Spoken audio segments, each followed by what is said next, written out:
Okay, welcome everyone. As you know, this meeting is virtual just because of precautions for everyone's health. And hopefully we can meet again soon, but I don't think anybody's too upset about not getting out in this heat as much as possible. So we'll go ahead and at this time have Lisa Young take a roll call to see if there is a quorum present. Thank you, Madam Chair. Members of the committee, when I call your name, please respond. Simon Lara.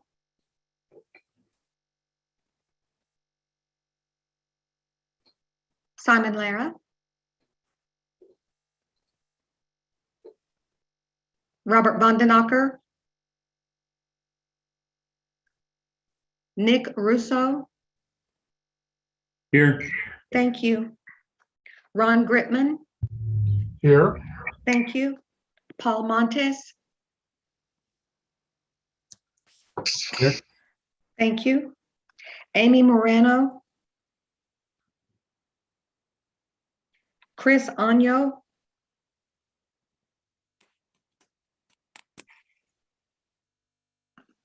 Brian Kehoe. Sherry Collins. Here. Thank you. Stephen Sandoval. Here. Thank you. Jesse Duarte. Here. Thank you. Jack McCallis. Here. Thank you. Ramona Simpson. Here. Thank you. Wayman Allen.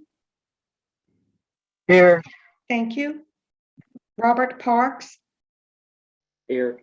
Thank you. Aaron Redman. Here. Thank you. JB Shaw. Here. Thank you. Michael Denby. Richard Allen. Here. Thank you. Wendy Kreitz. I'm here. Thank you. One moment, please. Madam Chair, we have a quorum. Okay, a quorum is now present.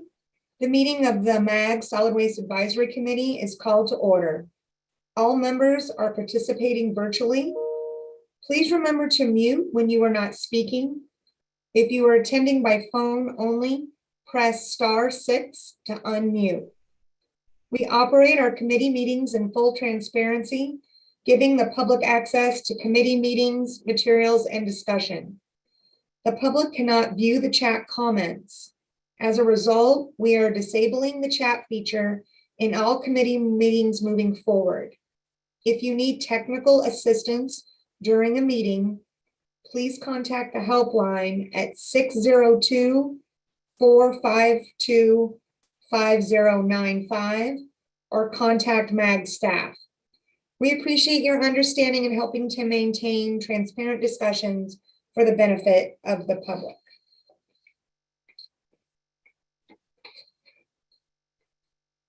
So now we're going to call to the audience. An opportunity will be provided to members of the public to provide input through written comment to the Solid Waste Advisory Committee on items that are not on the agenda, that are within the jurisdiction of MAG, or on items on the agenda for discussion, but not for action. Members of the public are asked to submit written comments related to this meeting through the MAG website at azmag.gov/comment and indicate for which meeting the comment is intended. Comments may be sent at any time leading up to the meeting, but must be received at least 1 hour prior to the posted start time for the meeting. Comments received prior to the deadline will be read aloud during the meeting. Comments must not exceed 3 minutes in length. A total of 15 minutes will be provided for the call to the audience agenda item unless the Solid Waste Advisory Committee requests an exception to this limit. Please note that comments received for agenda item posted for action will be read at the time the item is heard. MAG staff, have we received any public comments? And if so, please read them at this time. Madam Chair, we did not receive any public comments. Thank you. The next item on the agenda is the approval of the March 1st, 2022 meeting minutes.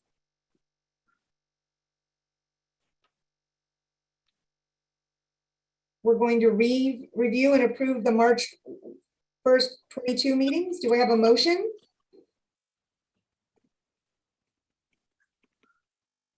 This is Robert from Surprise. I would like the motion to approve. Thank you. And a second? This is Mona. Oh, Mona from Town of Queen Creek. I'll second. Thank you. Is there any discussion? Okay, a roll call vote will be taken at this time by Lisa Young. Thank you, Madam Chair. Members of the committee, when I call your name, please state your vote. Simon Lara.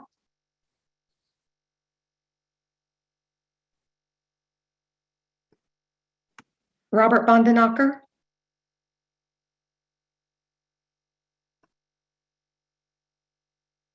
Nick Russo. Aye. Thank you. Ron Gritman. Aye. Thank you. Paul Montes. Aye. Thank you. Amy Morano. Chris Año. Aye. Thank you. Brian Kehoe. Sherry Collins. Aye. Thank you. Stephen Sandoval. Aye. Thank you. Jesse Duarte. Aye. Thank you. Jack Callis. Aye. Thank you. Ramona Simpson. Aye. Thank you. Wayman Allen. Aye. Thank you. Robert Parks. Aye. Thank you. Aaron Redman. Aye. Thank you. Thank you. JB Shaw. Aye. Thank you. Richard Allen. Aye. Thank you. Wendy Kreitz. Aye. Thank you. Tracy Conaway. Aye. Thank you. Did I miss anyone? Madam Chair, we have a unanimous vote. Thank you. Our first item for discussion is illegal dumping and drop-off site contamination. Jesse Duarte of the City of Phoenix is going to give a presentation, and then each municipality will have an opportunity to discuss. Jesse? Good morning, everybody. I will be kind of going over really quickly presentation on our illegal dumping program that we have with the City of Phoenix, and also talk about what we do with alley relocation processes, because it kind of ties together. So were you guys going to put up the screen, or was I going to share? Oh, there you go. So this is one of our signs that we use for illegal dumping. It's both in English and Spanish. Go ahead, go to the next slide. So in this program, I'm going to go through 3 steps that we utilize in identifying or working with illegal dumping areas. So the first step, next slide, is what we do is when we get a call from a resident or we see something, we do the investigation. First of all, we're working with the community within that area, within where the illegal dumping is occurring. And what we do is we work with a resident. We then monitor the area for anywhere from 2 weeks to a month to make sure that there is illegal dumping happening within the area. And if there isn't, it's only something that just happened, that one occurrence, and the residents saw that, then what we do is then we go ahead and make sure the resident is aware of what occurred. And then we monitor that area at least once a month to go back to make sure that there's nothing occurring afterwards.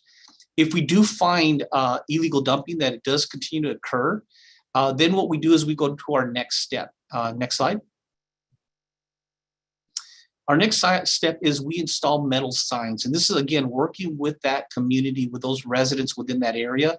And we put the signs usually at the entrance of the alleyway to make individuals aware that they're in violation, that there's possible cameras up in the area. And what we do is once we place the signs up, we then monitor the area again weekly to make sure that there's no illegal dumping. So we'll do that for about a month to see what type of, if there's anything that happens during that time. And then if we identify that there isn't illegal dumping, and usually the signs, anywhere from 40 to 50% of the time, it solves the problem. I'm not saying over 50%, but it does solve the problem. And if it does solve the problem, then again, we go back, make the residents aware of what was going on, and then we go back and monitor the area at least once a month. But if we do continue to see illegal dumping and there's a problem there as we go through and evaluating the area during those weeks, then we go to our third step. And our third step is, next slide. Third step is we install cameras. We don't have very many of them. We have 12 sets, so 24 cameras. And we've accumulated those in the last 8 years of ordering these cameras each year. And what we do is we put them up, and these are solar powered, and we end up putting them up for anywhere from 2 weeks to a month, probably even longer, to see if we identify people. We have identified individuals and caught them illegally dumping, and we hold them accountable. But a lot of times what we see is through the camera, people drive up and all of a sudden you can see them looking up and they just drive away and leave. So that in turn, hopefully in the long run, that saves the creates or reduces the illegal dumping or even solves the problem. So we've caught people, and about 90% of the time, 95% of the time, it actually helps us and stops the illegal dumping, but we still have those outliers.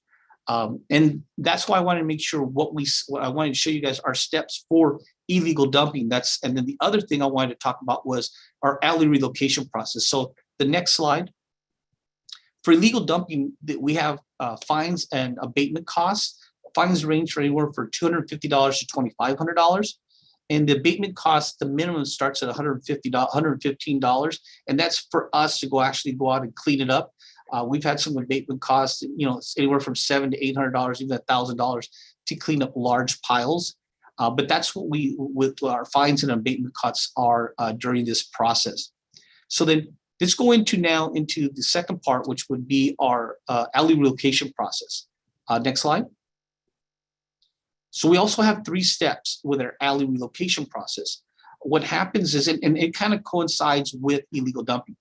One of the things that we do is we get calls from residents and saying that they want to relocate services from alley to curb.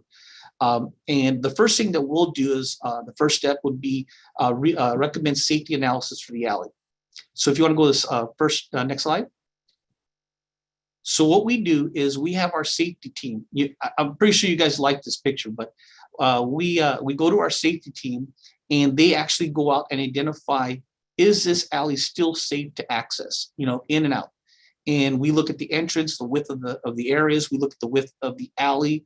We look and see if there's any homeless camps constantly within the area. We look to make sure that residents are using the alley properly, because in Phoenix, half of the alley from one side to your wall is your responsibility, the resident's responsibility to take care of. If we go in there and we find that the alley is not to our safety guidelines, which we require at least 16 feet of access to go through an alley. If it's not within that safety guideline, then we recommend to move the services to the curb. And this is based on, we don't, at this point in time, we're not really giving the residents ability to say yes or no. This is for our safety and for theirs. We actually move the services to the curb. The next slide. The next slide is one of these, I don't know if everybody's here, we have a gated alley program that's been in place for about 4 years now. And this is tied with our council districts, working with our council members in gating alleys. And this came up from our council and actually even our residents. This is a program that sometimes we can even refer them to this program, and the residents then, their HOAs or the community there needs to get a hold of their council office and recommend that they would like to have gated alleys. It's their job, the residents there, to get a petition form and fill out all the forms and make sure they get all the residents' names on the petition saying that they want the alley relocated.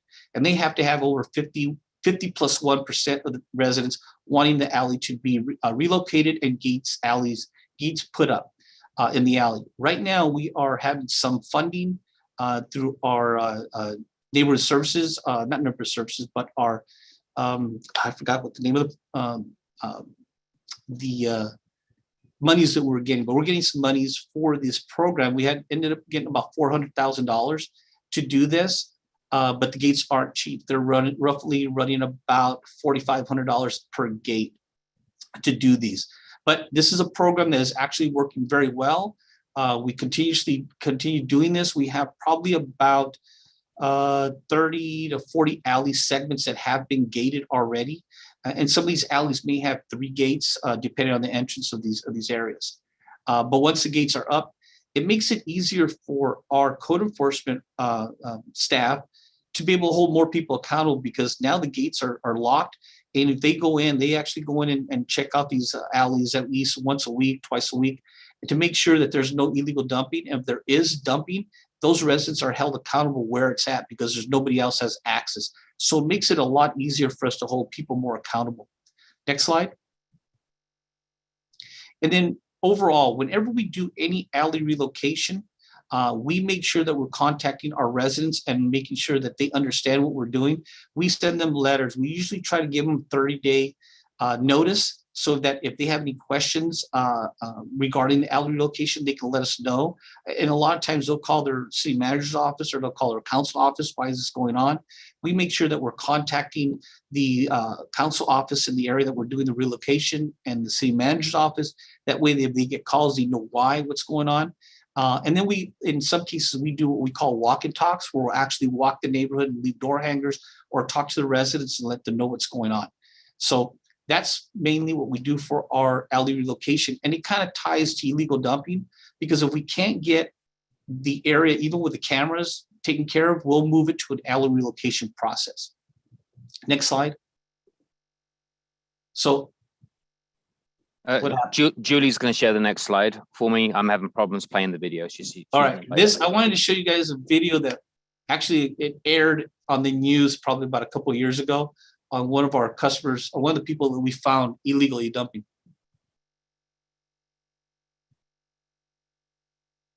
And mind you, this is a Prius.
I'm impressed they can get so much crap in that thing.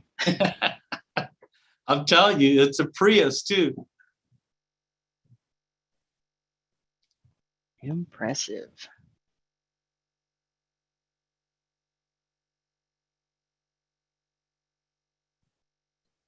Jesse, can you, I mean, obviously it's blocked out, it's on TV, but is it pretty clear to see the license plates? We were able to get the license plate on this one. One of the things on these cameras, we've actually upgraded our cameras as the years went on, because we were having trouble getting some of the license plates. We were able to get this one, and we were able to take the person to court. I think they paid at least a $1,500 fine on there, and then I think it was like $600 in abatement costs that we were able to get the resident for.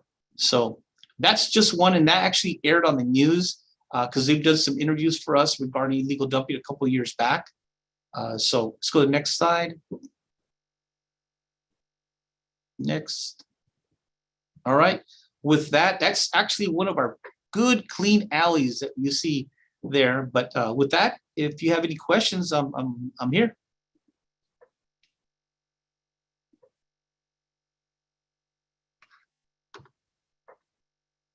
Thank you. That's All pretty right. cool. Thank you. That's great, Jesse. Thank you so much. Are there any other communities that have any success or things that have worked for them?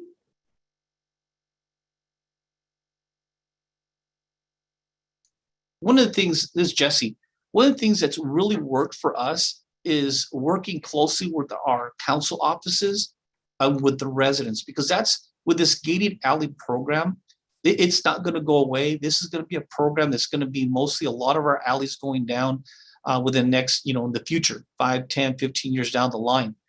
So to me, one of the things that we really did work with identifying and making your council office, your council member aware of the situations that are going on. I did some tours with our council office representatives and with the council member through alleys and showed them what was going on. So it's more of getting in touch with them and with the residents out in the field and identifying some of the issues that are going on. So for us, that overall helps the illegal dumping issue, because if we can put the gates or we can relocate services, that again helps us pretty much. But that's working with our council office and with the residents there.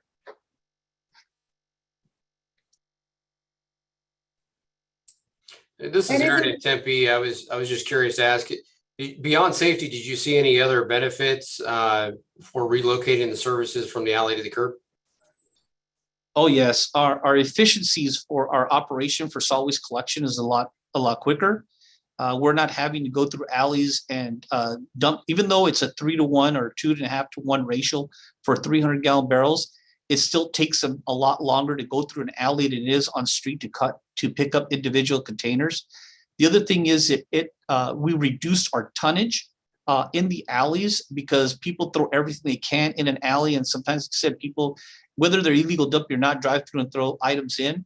It made it more individualized. Each resident had a container, so it actually reduced our tonnage coming out of those areas.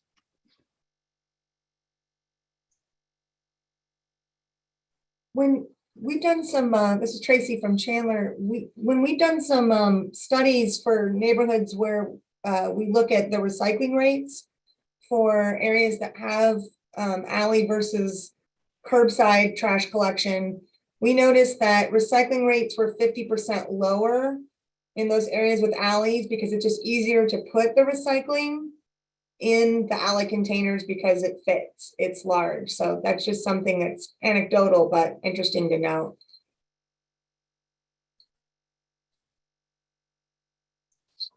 Hey Jesse, are those cameras solar?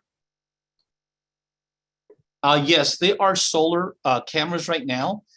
We had been buying them for, like I said, 8 years. And what the way these cameras are set up is that we have a specialist that only has access, has to drive underneath the camera to download all the information. We just recently bought some new ones. We haven't set them out yet, but they're going to be able to download the information from their own cubicle in their office.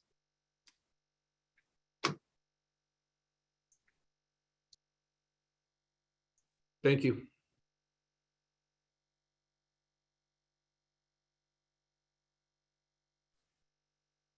Well, thank you, Jesse. I know we can reach out to you if you have any further questions, but if no one else has anything to share, we'll go ahead and move to our next agenda item, which is the commercial driver's license holder changes regarding CDLs. So we have Aaron from City of Tempe who's going to do a presentation, and then again, every jurisdiction will have an opportunity to discuss as well. Aaron, I'll hand it over to you. All right, thank you. It was beginning of the year we came on, we had a kind of a tough struggle with the driver shortage and also with some of our COVID things that happened. So gonna kind of discuss some of what we did to kind of overcome some of the challenges we had with the acquiring CDL drivers. So is there a presentation you guys had, or? Yeah, there we go. So you can go to the next one. We'll go ahead. So I just got a few slides that we'll go over. So it was pretty simple. What we wanted to do is create a goal. And what our goal was to recruit top level Class A CDL drivers, which it was hard enough just to find Class A CDL drivers that would apply at the time. So in order to entice some of the, get enough applicants, we analyzed the industry pay rates from the surrounding areas for both within the solid waste industry and outside the solid waste industry. So when we did so, we wanted to focus on both recruitment and retention. So one of the key pieces of this obviously was retention of our current drivers that we did have. And also with the increased pay that we were going to be giving newer drivers, we wanted to make sure that it didn't create any ill will within our own pool. So we raised our current existing employees, we boosted their pay. So basically what we did is if they weren't making midpoint, we raised them automatically to midpoint or 3%, whichever was going to be higher. And then if they were greater than the midpoint already, then they would be given a 3% increase unless they were already maxed out. So with that, we also wanted to provide a hiring incentive. Some might call it a hiring bonus, but we called it an incentive because what we're trying to do is incentivize people that may kind of be on the fence, not sure if they wanted to make a change, current CDL drivers, because most of the good drivers that you were going to find were already employed. They were already, working. So we wanted to provide kind of an incentive for them to at least go, at the very least, check out what we had to offer and what Tempe was all about. So we did that with a $2,500 incentive, which if they're hired, $1,000 is at 6 months continuous employment. And then they'll get the additional remainder $1,500 at 1 year of continuous employment. So this did have a positive net effect on the increased number of applicants that we did have. Those applicants were actually much better quality than what we were seeing before as well. So I think it really did have the effect that we were looking for, as well as the increase to the general compensation that we were offering for Class A drivers. Next slide. So the other thing we needed to look at was our recruitment efforts. So one of the things that we suggested was that we revise the language on internet postings or other postings because we're focused on that solid waste equipment operators, how it was advertised, both on our webpage for open positions, as well as some of the Indeed postings and other things that went out. So one of the things we did was we changed that to add the term drivers. So instead of solid waste equipment operators, which a lot of times we would keep in there, but we would also put driver/operator. The reason why is because some of your drivers that weren't in the industry may not really see that as a driving position. So we wanted to make sure that they understood that it was a driving position for the city. So the other was just kind of your low tech advertising. One of the things we wanted to do was we added magnets to the trucks. We also added a banner out on Priest Drive because Priest Drive has a lot of traffic on it. Because we were looking at recruiting not only those that were searching the job boards or looking for open positions, but maybe some of those that weren't, that were not too happy with where they were or weren't completely happy or so forth, that happen to be behind one of our trucks or maybe happen to be driving down Priest Drive. And so we wanted to make sure that would give them the opportunity to let them know we were hiring and that they could go check out what we had to offer. So, and it increased the number of candidates that we had. Some that were, some drivers that we got were, over the road that they were interested in coming back home and staying home. And others were looking at the increased pay and stability and then some of the benefits that we offered here in Tempe. So it at least brought people in to take a look at what we had and maybe gave them that little push that they needed. So the other thing that we looked at is what we found is that even if we were getting some applicants, by the time we got to offer them an offer letter, they had already gotten picked up somewhere else just because of the high demand of CDL drivers. So we needed to streamline our applicant and process from the interviewing to the onboarding and make it much quicker, much more streamlined. Keep communication with those that we were interested in. And then the hiring incentive was also there to kind of keep them interested, so maybe they wouldn't jump at the first opportunity they got. So week one was the application review. So any applications that came in that in that 1 week time period were reviewed. Any that were screened and selected were scheduled for an interview the next Tuesday because we set up Tuesdays as our interview day. So it was every Tuesday that we did for about 2-3 months. Every Tuesday we went in and we interviewed about 5 to 6 candidates each Tuesday. So if they applied between that Monday and Friday, they were scheduled for a Tuesday interview if they went through the screening process and passed. So that initial interview was conducted. If they were selected, we would let them know the next day. So on Wednesday, they knew that they were selected for another interview. Most likely the final interview the following week, sometime that was, that they could make. So during that final interview, if they were selected, they do that day they would do a, kind of just basically a pre-check on a truck just to see where they were at, and then provide us references, which we would do the references check that week or early next week, depending on how long it took. And then within usually about end of the third week to the beginning of the fourth week, we were giving them an offer letter. So, and what we found is that we were touching base with them every week, at least once, sometimes twice a week, scheduling things or asking them for, certain references, so that they knew that we were still actively interested in having them come on board. So that was kind of how we did it. It was actually very successful. I think within about 3 months, we were up to full staff. We actually got into a little bit of an issue with trying to get them all trained at the same time, but we were able to work through that as well. So, overall, it was successful in getting some very, very top-notch quality CDL drivers onboarded. So, is there any with that? That's what I have. If you have any questions, feel free. Hi, this is Sherry from City of Mesa. I have 2 questions. Whenever you did the recruitment, was it ongoing? So did you open the recruitment for, 2 weeks, 3 weeks, or just left it ongoing until you got your positions filled? And then my second question is, once you give them an offer letter, because I'm just thinking of our own process and we say, yes, they accept and we negotiate salary and there we go. Then we have to go through our HR process. So while we can get it done in 3 to 4 weeks, once we make them the offer, then there's the HR process. So I was wondering if that's the actual hire date when they started, or then they had to start the HR process.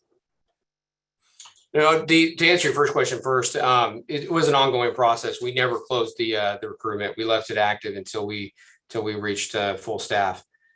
So on your second question, at the offer letter, it's the pre-hire offer, which is they have to then do the drug screen and the physical and that kind of thing. So, but we let them know that how quickly they got that process done and worked with HR to accomplish that is what their actual start date would then be after. We gave them a kind of a tentative start date, obviously, and then if they got their pre-hire checks done within that time frame, then they could start on that start date. And we really kind of ushered them along. We would check in and ask if if they were having any problems with scheduling or anything, and just to keep it active. Okay, thank you.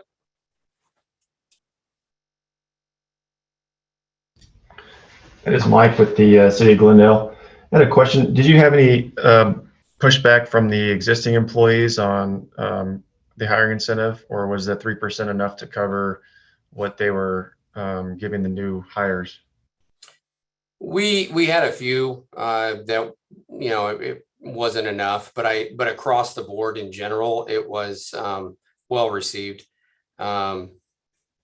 There were, like I said, there was a couple of our guys that had been here long term that kind of grumbled about it a little bit, but I think overall it was well received just because they were working a lot of overtime and working very hard. So I think they were most were willing to work with us to get drivers in and hired and trained.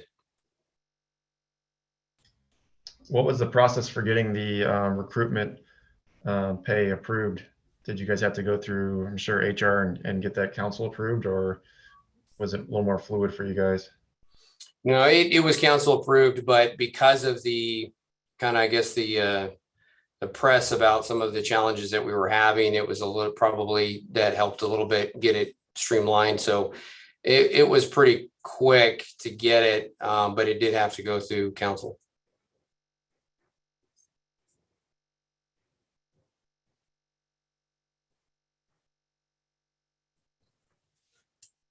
Thank you, Alan, or Aaron, I'm sorry. Does anyone else have any information they'd like to share about their community's efforts to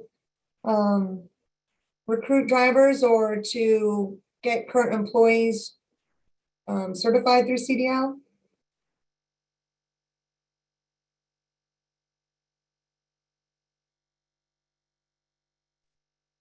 Hello, this is Wayman Allen, City of Scottsdale. We're having issues with getting our employees licensed. There's a new process to get our operators licensed. You have to go through a training now, and you have to do it with a third party, or we're doing it with a third party, which is not easy getting them signed up for this training class, which is through the internet. It's online training.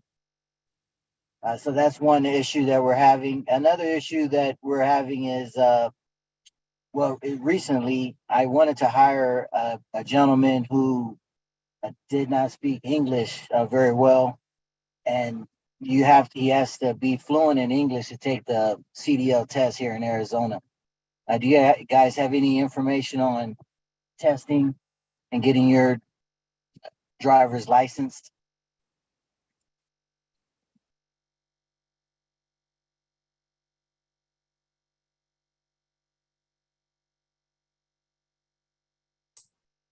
I know if for Tempe, one of the things we found the same challenges if we were hiring non-CDL holders or even Class B. So we kind of strayed away from that and only focused on those that were Class A CDL holders at the time.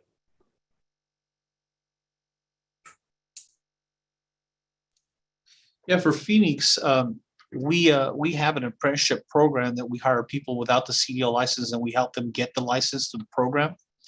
But because of the shortage of drivers that we're having now, we're barely going to start another apprenticeship program starting in July.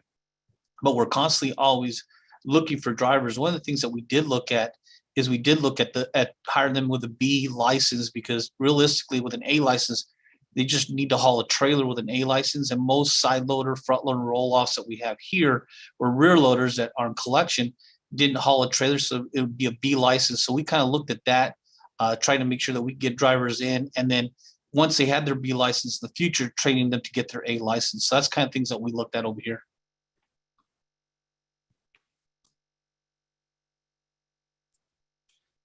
For the city of Mesa, we were hiring people that already had their license, but the city does have a CDL training program, and they're getting ready to revamp it. And they're talking about putting in our HR department. Safety is in our HR department, so they're thinking about putting it over there. So we do have an individual that's interested right now that could go through that program. But like the other city, I think it was Tempe, said that they're hiring them with CDLs. That's what we were doing too.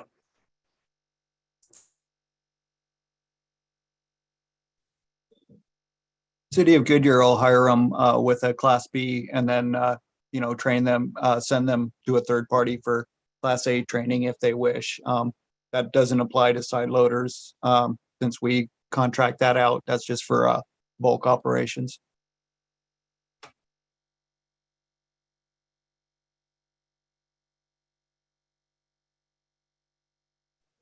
I know, Mona, this was your topic that you brought up. Did you get your questions answered, or do you have anything to follow up? Oh, no, I just appreciate the information. And we in Queen Creek don't have trash truck drivers, but we do have CDL required for streets and other utilities. And we were just interested in what other communities were doing. And we're looking at possibly providing training courses. We wouldn't have it in-house, but there are schools that can do it. I know some of them, the individual can choose to get a grant with the state. I think it's called the Arizona Works or something. And but also we're trying to find ways that we could support that program with allowing different times of work, just allowing them time to take the training. So we're just maybe looking at coordinating efforts with others in Pinal County. So we're just looking at several different options that might work and be able to get staff trained that need to, or bring in new staff that can be trained and incentivize that. So we appreciate the topic and for Tempe bringing some of their ideas. So that's all I had. Thank you, Mona. Next, we have a request for future agenda items. Anyone has anything that they'd like to discuss? I think our next meeting is November 29th. Is that right, Lisa? It's actually in September. I believe it's September 13th. Oh, I think I skipped ahead, didn't I? I guess that would be really too far ahead. September makes more sense. Thank you.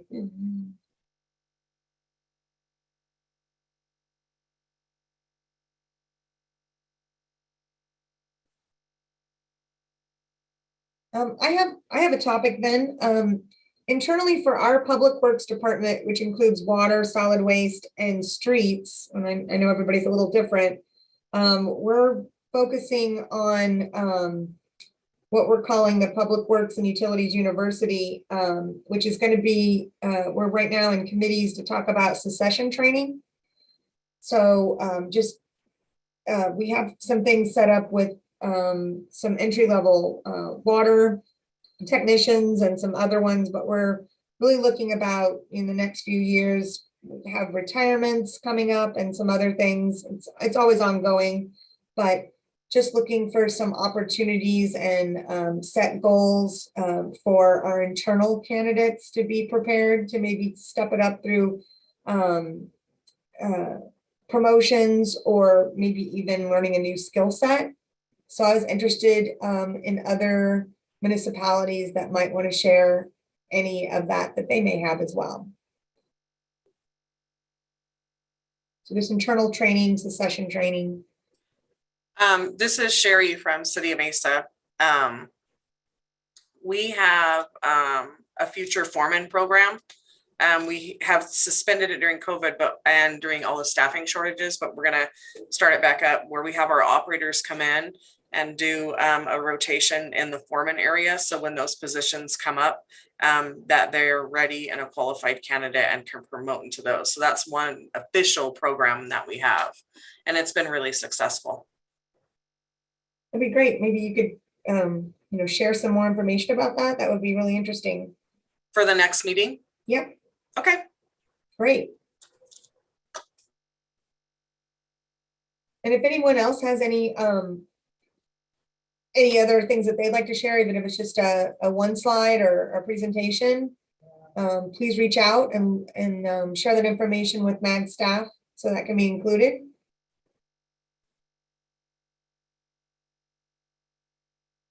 Does anyone else have any other agenda items that they'd like to see put forth in September's agenda?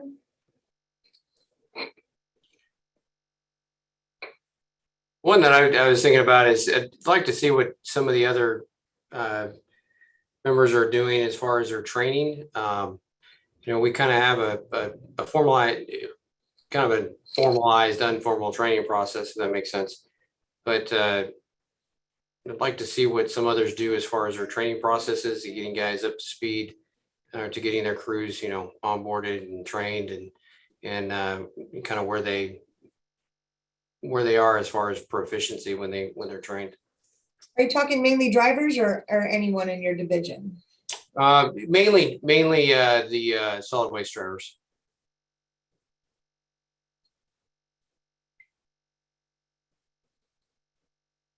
This is Jesse with Phoenix. Let me see if I can get our safety training manager that does all of our safety training for our onboarded new drivers and for our apprenticeship program, see if he can do a presentation regarding what we do.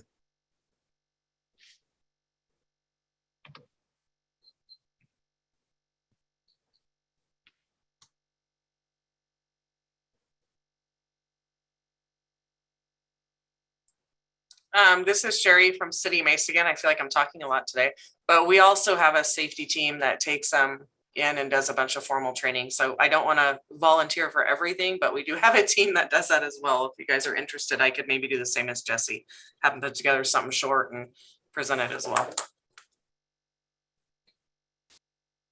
To the MAG staff, is there an opportunity if anyone that has anything could submit it, and then we could briefly go over to at least share that information with the entire committee? Yes, Madam Chair, we could do something similar like we did today and even the past meeting where we kind of word the agenda item as, you know, discuss a general discussion topic and have we can have a number of cities present on how they operate, you know, the training or whatever program they have, and have several presentations under one agenda item. And then do we have access once the presentations are made? Is that sent or linked on the webpage? Yes, the presentations are located on the MAG website under the meeting. Okay. Yes, so like for today, these presentation by Tempe and Phoenix are located on the website under today's meeting. Okay, thank you. Couldn't quite remember. Anyone else have any other agenda items that they'd like shared at the next meeting, since we kind of have the training are covered?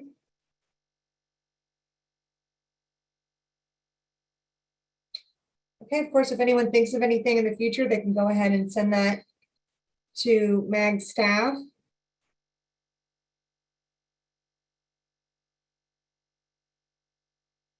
Okay, now we'll just go to the next agenda item where committee members can report on activities of interest occurring in their agencies.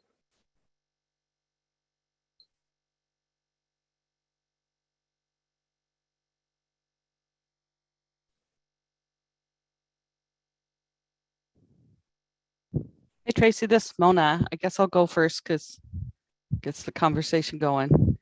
So in the town of Queen Creek, we have been procuring trash recycling carts with RFID chips since 2012, but we've never had the technology that can do anything with it. I just knew that we'd be able to have it at some point. So finally, Toter, who we procure the carts from, has a new software called Wasteware, and part of that software process is scanners that can scan the RFID chip. We track the serial numbers to the home address, and that helps us with our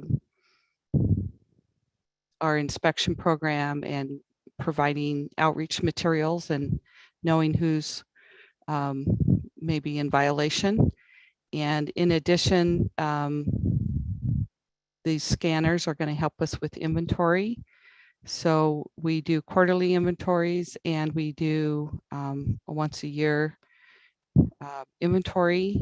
And since we do track serial numbers, those serial numbers are in our inventory in our computer, but the toter carts stack, and so that's really good for storing. But when you're trying to do inventory, you have to unstack them all to be able to find the serial numbers. And now we'll be able to just use these scanners and just stand in front of the stacks, and all the information will download into the scanner that can then be uploaded. Right now will be uploaded into an Excel sheet that we'll be able to compare against our information in our software.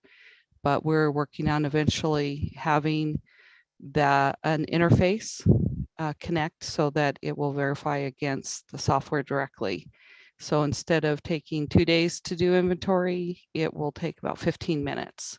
So we're really excited about the scanner opportunities, and so that's coming up real fast. And in addition, we're working with Recollect to try to, we are using the bulk collection scheduler with them, and we're trying to get them to work on doing other service requests through this same process, because our provider, who's Waste Connections, also uses Recollect bulk.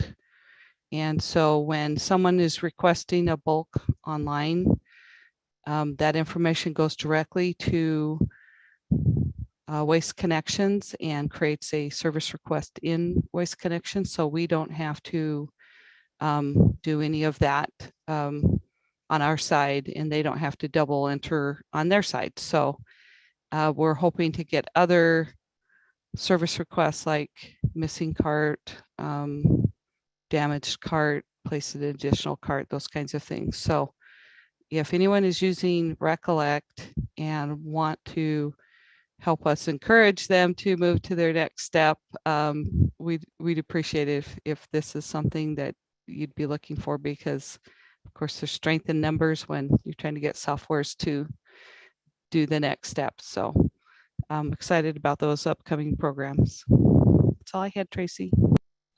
Thanks, Barbara. This is Jesse with the City of Phoenix. One of the things that we're doing, we're going to go live first week of October. Is we're actually rerouting the whole city. We haven't done that in the last probably 15, 16 years, done a whole reroute. It's going to affect about 80% of our residents. But we've been putting this together for the last 18 months on doing this reroute. So it's going to be a massive change for us, and the communication process, we're working on that to make sure our residents know what's going on. But again, it's going to affect about 80% of our residents, and it's going to be a total reroute. And we're going to go back from, we went from a 410 schedule years ago to a 5/8 schedule. We are going to go to a 5/10 schedule, which will work with us, will work with our residents and with us to be able to complete the collection process. So we'll be doing that. Again, it'll be starting in October. It goes live. So it's going to take us a little while to get there, but we still need to train up our foremen, supervisors, help them understand the rerouting and how it's going to affect each one of their service areas. And then the other thing that we're looking at in the near future, once we get this going, is actually look at an on-call bulk collection system. Currently, the City of Phoenix provides 4 times a year bulk collection, but we only see about 20 to 22% of the people actually use the service. So some of the things that we're looking at is looking at an on-call bulk collection. So that's probably about anywhere from 12 to 18 months out that we're looking at, but it's part of the process there. So just give an update for the City of Phoenix there. Hey, Jesse, this Mona, look at Recollect, because they do that online service request for bulk. It's already set up. And I think you guys are part of our multi-cities where you have the bulk, the Recycle Wizard. Do you have that? So just look into Recollect, see if they might have an option that will work for you for the pushing people to go online. And it really works for us. It's a little bit of a transition because we've always been scheduled bulk like a City of Chandler, but it was all call in and then moving people to online, and it works really well. And even older folks usually have a smartphone, so yeah, we all taught them how to do it, and it's very easy once they get used to. That's how you can request bulk. Yeah, and I live in the City of Chandler, and that's an excellent program that they have over there. I've been there for 20 years, and I think I've only used it like 4 times, but it's a really good program that they have in Chandler.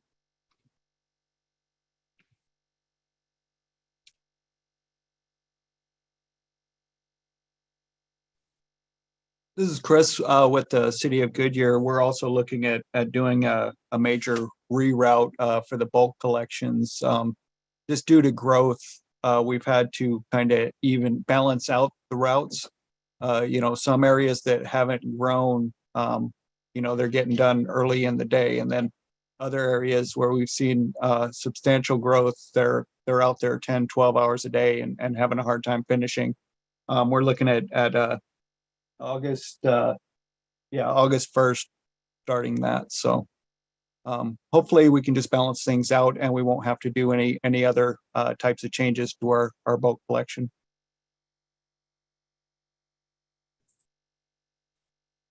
This is Stephen with the City of Peoria. We are also about to start a reroute, and we are looking to change our collection from a 410 schedule to a 510 schedule as well. We're looking to go live in February of 2023, and we are also looking to go to an on-call bulk trash schedule.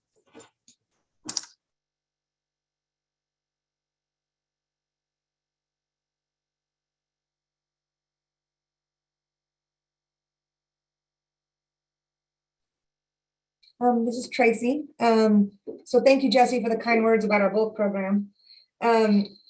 We just had a rate study and lots of feedback from our staff, or excuse me, our residents. But we have an increase to our solid waste monthly fee starting July 1. It was scheduled to be a 6% increase.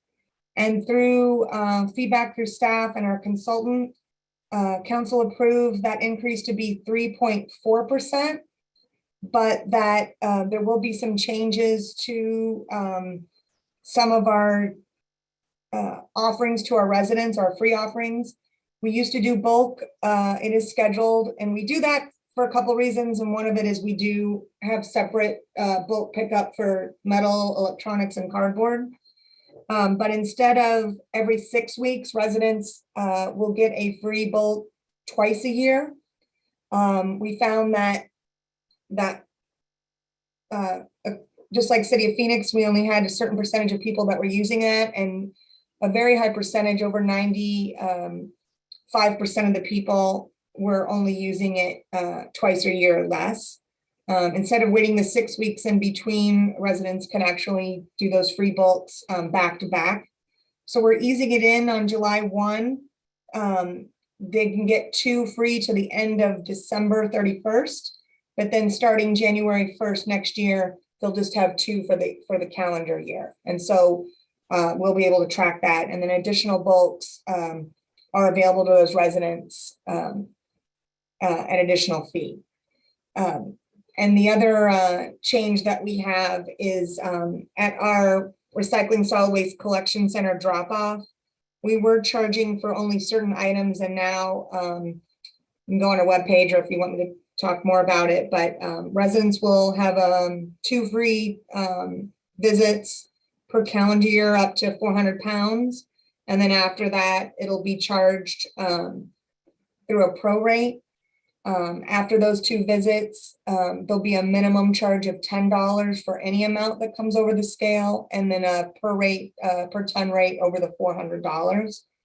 This will cover, again, a very high percentage, well over 95% of our residents that will have only either don't use this facility at all, or use it just for those 2 visits. So a lot's going on. I'm sure we've had lots of opportunity for our residents to give feedback. One of the options that was proposed early on by the consultant was to stop alley collection and convert them all to curbside. And that was the most verbal feedback that we got from residents. They did not want those removed. We are charging an additional fee for residents that are keeping the alley. And that's just, if we remove that, our collection contractor would have offered us a discount, just like Jesse claimed, because they can get through the streets faster than they can the alley. But residents were willing to pay that, and were quite vocal to council that they did not want that to happen. So that's remaining. in there, but we all know that anytime anything happens, we're gonna not really hear a lot before it happens, but once people get that first bill or have that first time that they're charged, then our customer service agents or our management will hear about it. But we're prepared. We've done a lot of outreach, especially those residents that are frequent users of bulk and this facility. And it'll help obviously keep the rates down for all of our residents on their monthly fee.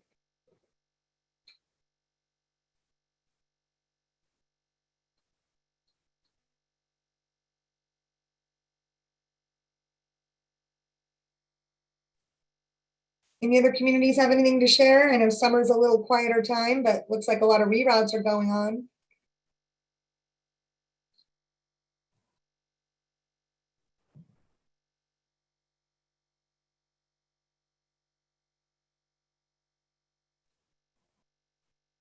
Okay, anyone? Hey, this is Bobby from Surprise. We don't have quite the updates that everyone else has out there. We actually have already completed a reroute that we did this past year. So we're about half a year out off of the reroute, and we felt it went well. One thing I would suggest that we did was because there's a lot of changes internally with operations and externally. One thing we did was we made a lot of the changes internally where operators, if they were going to be changing routes, we would already change them. So a couple months prior. So when the new change happened to the residents, it wasn't a new change on the operator as well. And that way it kind of helped out. So it wasn't, and also it changed, we changed the routes of how they were going to be routed.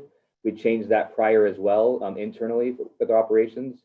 And so people would get used to their new times and the operator would get used to it. So that's one thing I would suggest, is to try to make any internal change as you can, that if it doesn't affect the residents, that way your operators get used to the change, and it will kind of, so it won't have too many changes all happening at once.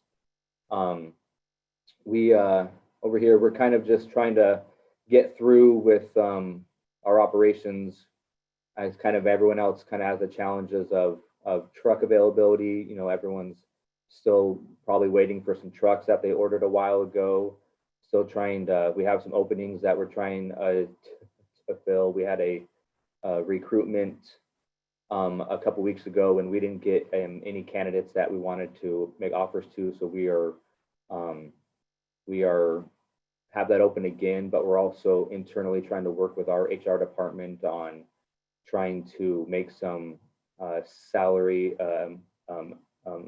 adjustments to our current operators to try to help out with what we can offer new applicants. So that's kind of stuff we're trying to work on right now to help with our hiring process.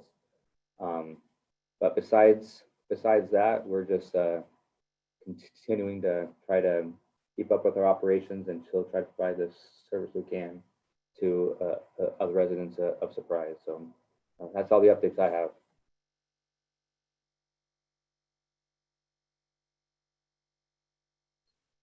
Thank you.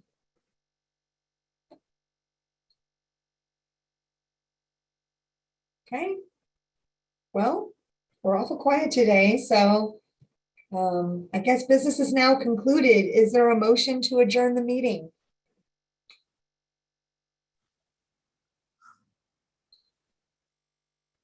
This Mona, I will motion to adjourn the meeting. You all have a great, safe, happy summer. Hey, this is Bobby. I'd like a second that motion. All right, thank you. Everyone stay hydrated, stay safe, and we'll talk to you in September. This Thank meeting you. is adjourned.